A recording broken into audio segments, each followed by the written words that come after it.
దేవుడు ఎంత వెదబడుతున్నాడు.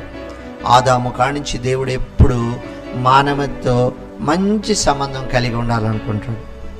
అయితే దేవుడు ఎంత ప్రయత్నం చేస్తున్నా ఏం చేస్తున్నాడయ్యా అంటే, దేవుడికి చోటీయకుండా ఈ లోక సంబంధమైన వాటికి చోటిస్తూ, సాతానికి చోటిస్తూ తన హృదయాన్ని పాడు చేసుకుంటున్నాడు.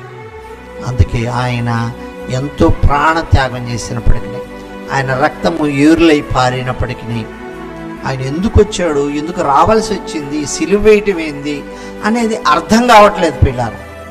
పైపెచ్చు ఆయన నామాన్ని దూషించే అనేకమైనటువంటి చెడ్డవారు ఎందుకు దూషిస్తున్నారో కూడా యేసు ప్రభువుని అర్థం కాదు. ఇప్పటికి కూడా చాలామంది చోటు ఇవ్వట్లేదు.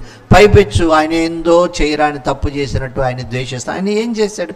ఏం తప్పు మాటలు చెప్పాడు? ఏమి చెప్పకుండా మాటలు చెప్పాడు? ఏది నిన్ను తప్పు అని చెప్పాడు? పాపాన్ని పరిహరించుకో అంటమే కదా ఆయన చేసిన తప్పు.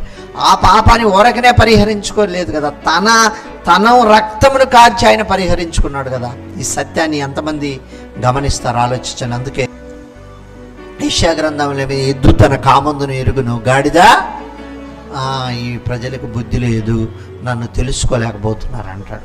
ఇదిగో నేను మీకోసం సిలువ త్యాగం చేశాను, నేను మీకోసం మిమ్మల్ని రక్షించటానికి నేను ఎంతో కష్టపడ్డాను. కాబట్టి మీరు కూడా అపవాది యొక్క తంత్రాలకి చిక్కబాకండి. అపవాది మిమ్మల్ని అనేకమైనటువంటి వాటిల్లో మీరు లోబడేటట్టు మీకు అలా ఇసిరేస్తుంది.